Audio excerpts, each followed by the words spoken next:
Tribuners, gelaran Pekan Olahraga Nasional atau PON ke-21 Aceh Sumatera Utara menjadi perbincangan publik. Hal ini menyusul banyaknya keluhan selama pertandingan mulai dari fasilitas rusak hingga menu makanan yang tidak sesuai. Insiden terbaru terjadi pada Selasa 17 September 2024 pagi saat atlet cabang olahraga menembak sedang bertanding.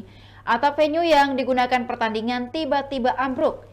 Raffi Arafah adalah salah satu atlet mengatakan bahwa saat kejadian wilayah Aceh sedang diguyur hujan lebat dan angin kencang. Bahkan saat ini lapangan menembak ikut tergenang banjir. Akibatnya pertandingan ditunda sementara dan para atlet kembali ke hotel masing-masing. Terkait jebolnya atap venue, Raffi menyebut tidak ada korban luka maupun jiwa.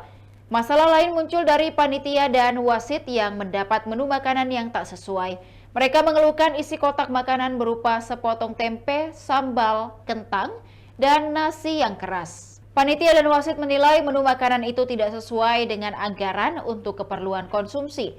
Banyaknya keluhan selama PON ini membuat Presiden Jokowi akhirnya buka suara. Kepala negara menegaskan semua kegiatan terkait pemerintah selalu dievaluasi untuk melakukan koreksi dan perbaikan di masa depan.